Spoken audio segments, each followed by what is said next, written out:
গুরুজনেরা, ছোট ভাই বোনেরা, তোমাদের জন্য ভিডিওগুলো নয়, তাই তোমরা প্লিজ এই ভিডিওগুলো থেকে দূরে থেকো। যারা এই ভিডিওগুলো দেখছো তারা প্লিজ হেডফোন এবং যন্ত্রটি অবশ্যই ব্যবহার করো। তো গাইস, তো আজকে আমাদের এখানে ঝড় আসবে, তাই আমি ভাবলাম তাড়াতাড়ি আমি একটু রেডি হয়ে নিই। ঝড় আসবে বলে কথা, তো তাড়াতাড়ি আমি একটা জিন্স আর একটা ক্রপটা বের করে নিয়েছি। তারপরে দিদি থেকে একটু ধার করে এই ঘড়িটা নিয়ে নিয়েছি, একটু লিপস্টিক পরে নিয়েছি, একটু নাকে মুখে সব জায়গায় নিয়ে নিয়েছি, আর একটু টিপ পরেছি। তো বাই, আমি চাই সাইক্লোন দেখতে।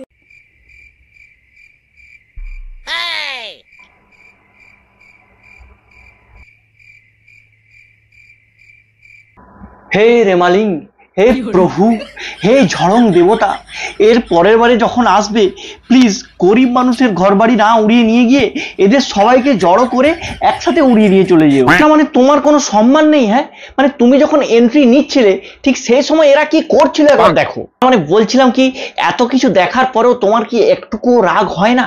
মনে হয় না যে এদের মোবাইল সমেত এদেরকে একসাথে উড়িয়ে নিয়ে যায়? নমস্কার বন্ধুগণ, welcome back to my channel, welcome to a new video. তো বন্ধুগণ, বাংলায় একটা প্রবাদ বাক্য আছে জানো তো, যে ঢেকি স্বর্গে গেলেও ধান ভাঙে। মানে যার যা কাজ সে সেটা করবেই, যে কোনো সিচুয়েশনই হোক না কেন। যেমন এদেরকেই দেখো না কেন, যখন রেমাল নিয়ে সবাই চিন্তায় খুব চিন্তাগ্রস্ত যে রেমাল আসছে এরপর কি হবে, তখন এরা দোলাতে ব্যস্ত। মানে কোমর। চলো আজকে আমরা দেখে নেব কে কোন কোন পরিস্থিতিতে কেমন ভাবে দলিয়েছে। মানে কোমর।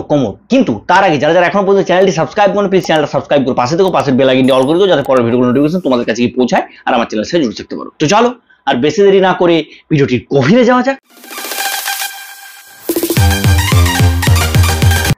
কবি বলেছেন, বউকে ভালোবাসতে শিখুন, কিন্তু কার বউকে এটা কিন্তু কবি বলে দেয়নি। তো কবি তোমাকে এতগুলো কথা বলতে পারলো, আর একটা জিনিস যে পড়তে ভুলে গেছো সেটা পড়তে কবি বলেনি?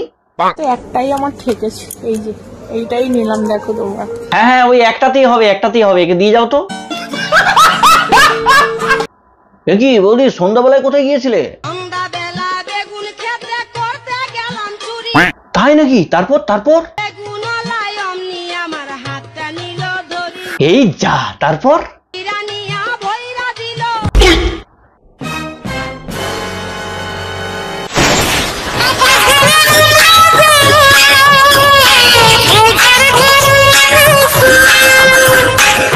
এদেরকে রেমালও ওড়াতে পারবে না, যা ওয়েট। এরকম ভরা যৌবনে কোমরে ব্যথা, মাথায় ব্যথা, হাঁটুতে ব্যথা, এগুলো কি মানা যায়? তো এত ভর্তি করারই বা কি দরকার ছিল? এই বয়সে যদি তোমার এই হাল হয়, তাহলে যখন আরেকটু বড় হবে তখন কি হবে? কিছুদিন পরে মনে হচ্ছে তার বইতে পারবে না। কবি বলেছেন বউকে ভালোবাসতে, কার বউকে সেটা বলেনি। ও তাই বুঝি তুমি পুকুর পাড়ে ভালোবাসা বিলিয়ে দিতে এসেছো? অত সব ঘুরিয়ে পিছিয়ে কিছুই বলবো না। যে তোমাদের যাদের কারেন্ট নেই বাড়িতে, রেমান ঝড়ে কারেন্ট চলে গেছে, এখনো পর্যন্ত আসেনি, তারা মোবাইল চার্জ দিতে পারছে না, আমার বাড়িতে চলে এসো, সঙ্গীতা বৌদির কাছে মোবাইলে চার্জ দিতে দেবো। দেখেছো বৌদি কতটা হেল্পফুল। মানে এই দুর্যোগের দিনে যাদের বাড়িতে কারেন্ট নেই, বৌদি তাদেরকে ডেকে চার্জ দেওয়াচ্ছে। মানে মোবাইলের। বরকে ভালোবাসতে শিখুন, সেটা কার বর দেখার বিষয় না। তা বলছিলাম কি বৌদি, অফারটা কি শুধু বিবাহিতদের জন্য নাকি অবিবাহিত হলেও চলবে? মানে আমার লাইসেন্স না থাকতে পারে, আমি কিন্তু গাড়ি চালাতে ভালোই পারি। আচ্ছা, গরিবের প্রাপ্য কেড়ে নেয় বড় লোক, আর ছেলেদের প্রাপ্য কেড়ে নেয় মূলা, বেগুন, শসা, গাজর। ঠিক বললাম তো? সেটা তো তুমিই বলতে পারবে, তোমার কত বড়টা দরকার। দিনের আলোতে রেন্ডিওয়ালা ছেলেটাও রাতের অন্ধকারে ছুটতে যায়। ও তা তোমার আলোতে পছন্দ বুঝি? এই যে যাস না, এরপর থেকে আলো জ্বালিয়ে করবি। সামান্য একটা আলো না জ্বালানোর কারণে আমাদেরকে বালের রিল সহ্য করতে হচ্ছে। হ্যালো গাইস, দেখো আমরা কত বড় লোক। আমার বাবা আমাকে কালকে আমেরিকা থেকে নিয়ে এসে এটা দিয়েছে। এটা কি জানো? ওটা কি, তাই না?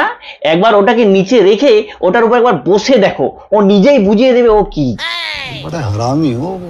ভাবতেও কেমন লাগে, একদিন আমরাও ঘরের বাতি লিভিয়ে বংশের বাতি জ্বালাবো। কিন্তু তোদেরকে নিয়ে বংশের বাতিটা জ্বালাবে কে, সেটাই তো চিন্তার বিষয়। বংশের বাতি জ্বালাবো। এই ঝাঁটা দেখেছো?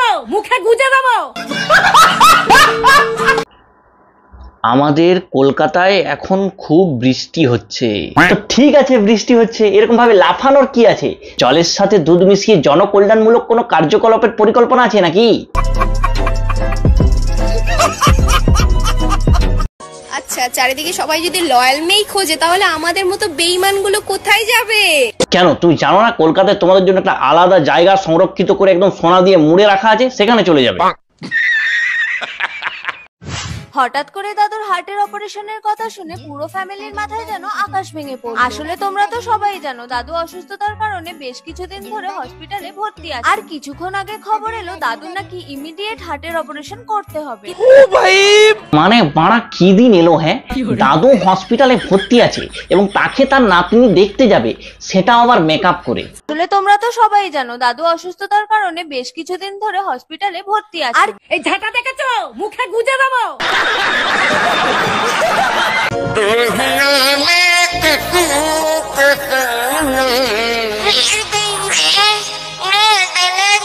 কালো করে মেঘ উঠেছে, তবুও মামনির এত রস যে এই সময়ও তার কচাকচ করতে ইচ্ছে করছে।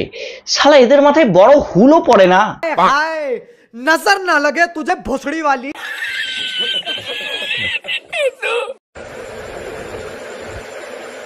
কি দেখছো মুখের দিকে হা করে? আরে ধুর, কে বলেছে আমি তোমার মুখের দিকে দেখেছি? আমি তো তোমার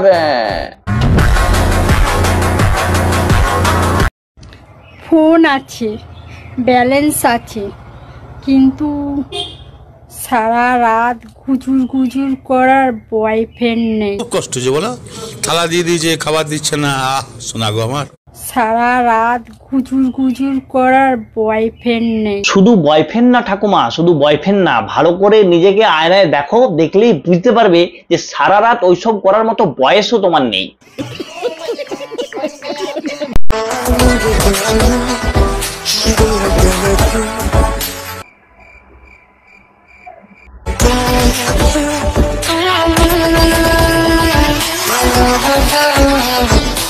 সরকারের কাছে আমার বিনীত অনুরোধ, গরমের ছুটিতে যেন কিছুদিন কমিয়ে তাড়াতাড়ি স্কুলটি খুলে দেওয়া হয়, নাহলে এরকম রিলে ভর্তি হয়ে যাবে ইনস্টাগ্রামটা। বাবারি বাবারি।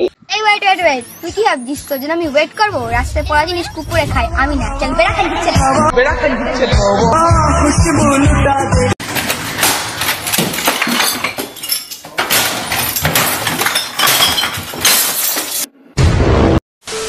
তো বন্ধুগণ, এই ছিল আজকের ভিডিওটা তোমাদের কেমন লাগলো অবশ্যই কমেন্ট বক্সে জানিও। যারা যারা এখনো পর্যন্ত চ্যানেলটি সাবস্ক্রাইব করোনি, প্লিজ চ্যানেলটা সাবস্ক্রাইব করে পাশে থেকো, পাশের বেল আইকনটি অল করে দিও, যাতে পরের ভিডিওগুলো নোটিফিকেশন তোমাদের কাছে গিয়ে পৌঁছায়, আমার চ্যানেলের সাথে জুড়ে থাকতে পারো। যারা যারা এই ভিডিওটি আমার ফেসবুক পেজ থেকে দেখছো, অবশ্যই ফেসবুক পেজটাকে ফলো রেখে পাশে থেকো। তো ধন্যবাদ, দেখা হচ্ছে পরের অন্য কোনো ভিডিওতে, ততক্ষণ বাই।